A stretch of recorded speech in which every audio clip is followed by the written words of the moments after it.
So everyone, New Year's Revolution began in 2005, and I was surprised when I found out this place took place in Puerto Rico because I looked it up. This is the first and only time right now. Yeah, it's been 12 years and they still never did it again. Pay-per-view event to be produced by WWE to be held in Puerto Rico. And I'm trying my best to avoid talking about certain events that had happened because of how the commentators talk about Puerto Rico and the match that I'm about to talk about. And yeah, I'm going too deep into this. Quickly, get out of the rabbit hole. Get out of the rabbit hole. But anyways, we get the Elimination Chamber match, the third one, and many people would say this is the best one, so I want to take a look at it.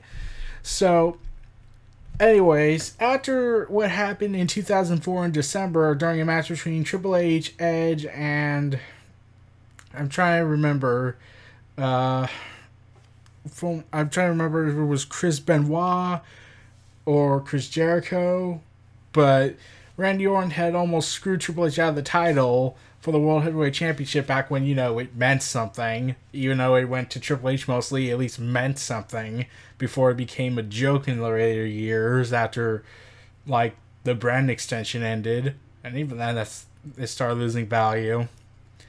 So, after that, Vince McMahon ordered the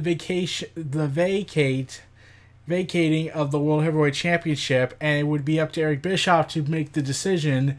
And at this point, Triple H was practically begging for it, so yeah, that sums up everything about what was going through Triple H's head. My precious! And when Triple H begs, it's kind of important to take notice because he rarely begs when it comes to character-wise and storytelling. And it was announced by Eric Bischoff on December 13th that the Elimination Chamber would be held between pretty much 6 of Raw's finest wrestlers: Triple H, Edge, Chris Benoit, Chris Jericho, Batista, and Randy Orton at New Year's Revolution. And during the build-up to it, all the match participants compete in singles matches and beat the clock style challenges, with the length of their match determining the entrance order at the Elimination Chamber. If any of the participants lost their matches, the person who beat them would replace them in the chamber match, which didn't happen. All 6 participants won their match, but Batista won his match in 3 minutes and 2 seconds, which turned out to be the shortest match length out of all of them. As a result, Batista earned the right to enter the Elimination Chamber last, which pissed off Triple H. And when he fought Shelton Benjamin, his opportunity closed, so he couldn't enter last. Yeah. So, this also was to highlight the growing dissension within Evolution between Batista and Triple H. Ric Flair leaving Evolution, it would not be by his own choice, and that would happen later in 2005. And this time, I believe this was around the time plans had changed, because originally heading into WrestleMania 21, the original plan was Randy Orton versus Triple H. However, when they realized Randy Orton wasn't working well as a face, they practically oh god, we need to do something. Okay, let's continue the feud with Triple H, end it at Royal Rumble, and then let him fight The Undertaker. So, yeah, I think you know where this is going if you had never seen this match before. And on that same night, Bischoff had announced that Shawn Michaels would be the special guest referee. And on the following Raw, the 6 participants wrestled each other in 3 separate matches. In the first match, Batista pinned Chris Benoit, aka Voldemort, of wrestling. Next, Edge pinned Jericho to score the victory. In the final match, Orton pinned Triple H after delivering an RKO. During the last match, the other 4 chamber participants interfered when the referee was knocked out.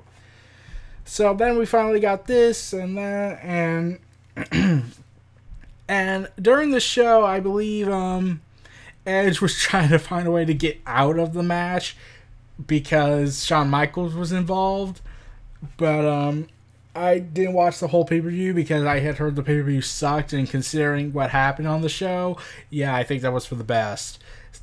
Like Trish Stratus and Lita, they could have probably done a great match, but Lita got legitimately injured in the matchup, and originally they were going to save Lita and Trish Stratus' rivalry to hopefully be at WrestleMania.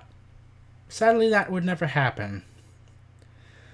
And Yeah, this is also the second longest Elimination Chamber match. The first one was the number one spot for longest chamber match was actually surpassed 9 years later with the Authority storyline between Daniel Bryan, Orton, let's see, who else was involved? John Cena, Cesaro,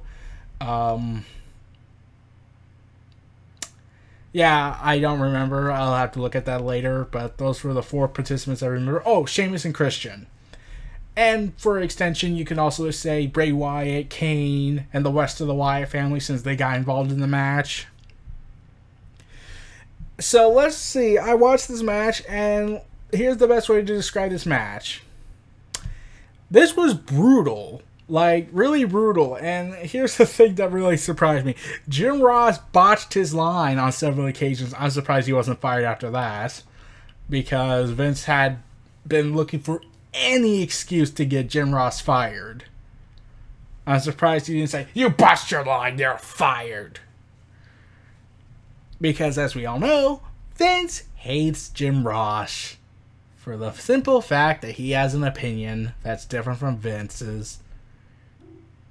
It reminds me of someone who doesn't like when someone tells him something he can't do and then complains about it. Anyways. Chris Jericho and Voldemort went on first for 5 minutes, and then Triple H got involved. And then after that it was Edge, and then after that it was Randy Orton, and finally would be Batista. And this was a great match. Like, I really did love this match. It was practically the only match that actually saved the show, and plus the crowd.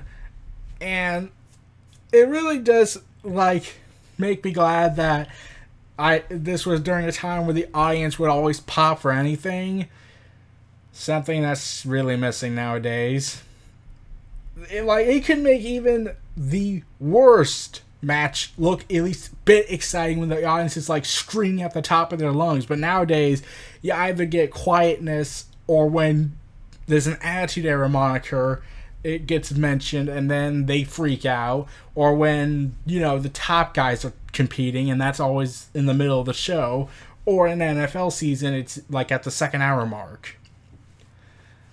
And maybe occasionally a diss or two when someone points out the fact, like Enzo Amore did to Neville. So, yeah, this match was the definition of brutal. Like, there's blood, and I miss that so much. I get why they had to get rid of blood. I get that, the blading things they do. But it really made the chamber look like this structure you didn't want to enter. And especially now, with the restrictions they put on the wrestlers, it's depressing for me.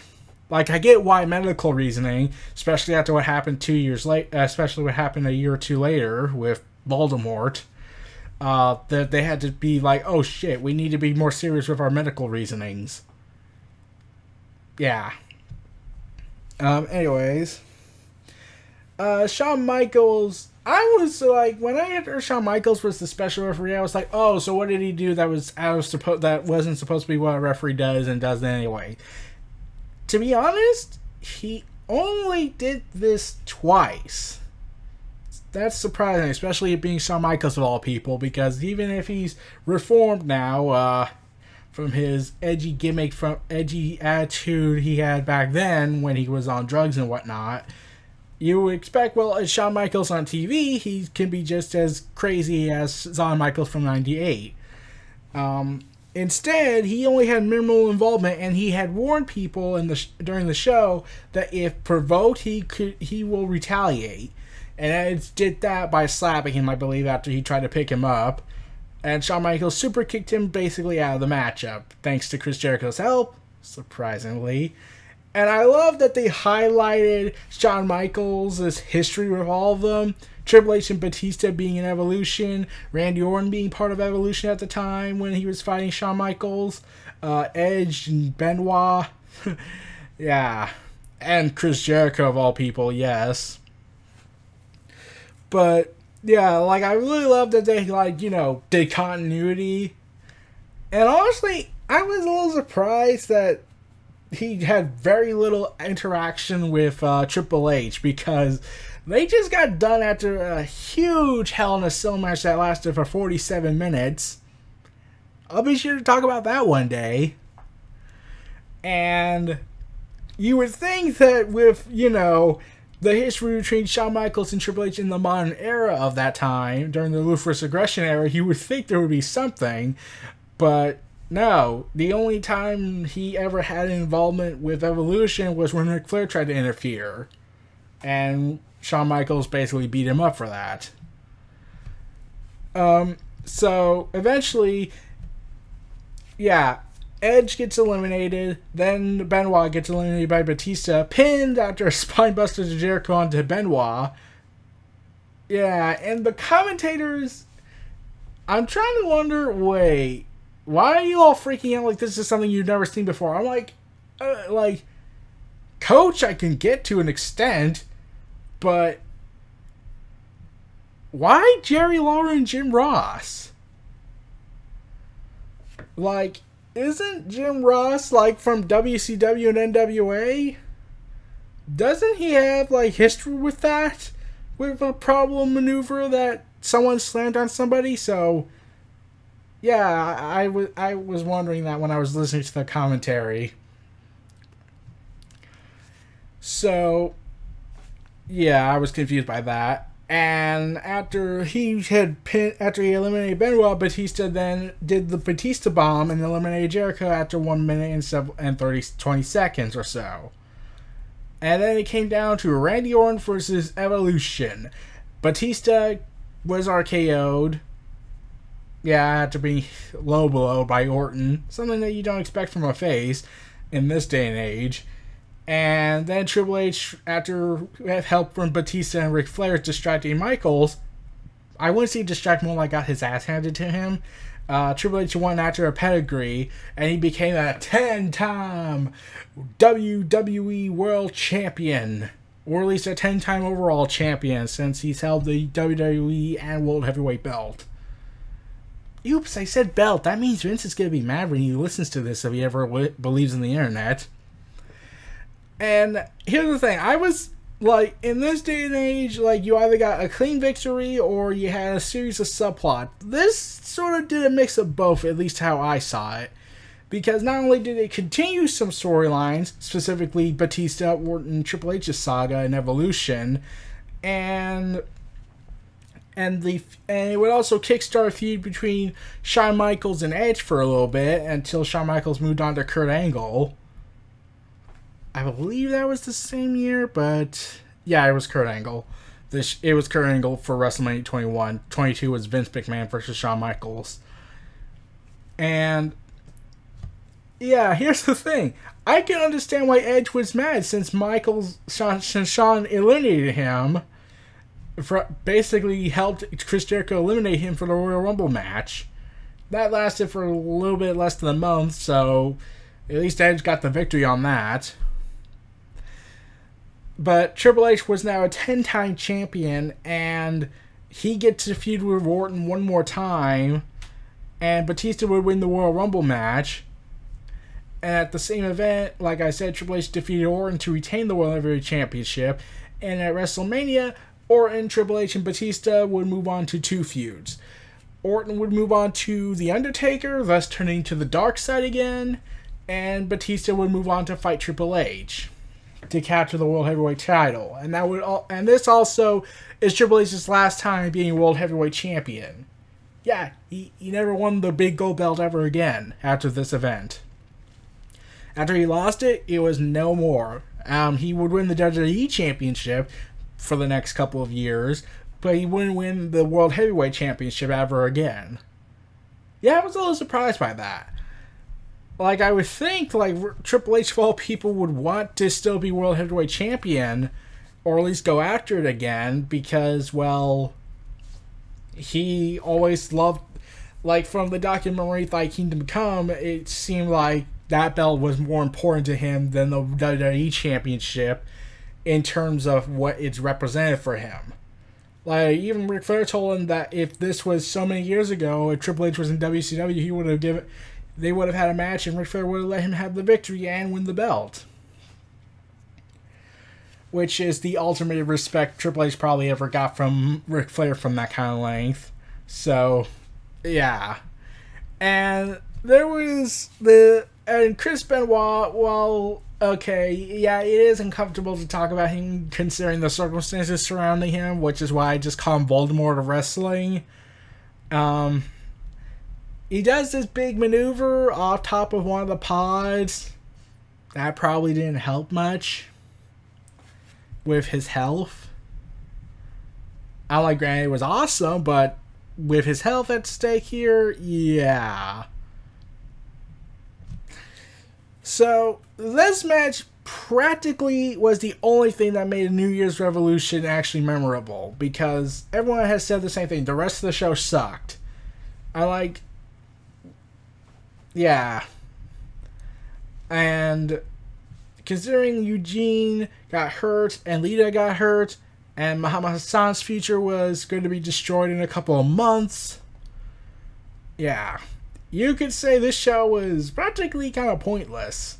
Like, you could have just had the... In fact, even now I wondered, wait, why is this happening so early in the year? Especially with Royal Rumble being only like a couple of weeks away. That logic to me to this day makes no sense. But now WWE does a pay-per-view every 2 weeks after another one, so I really don't see any surprise anymore. Whereas before they let it do it every single month, every alternative month. That actually made sense for me.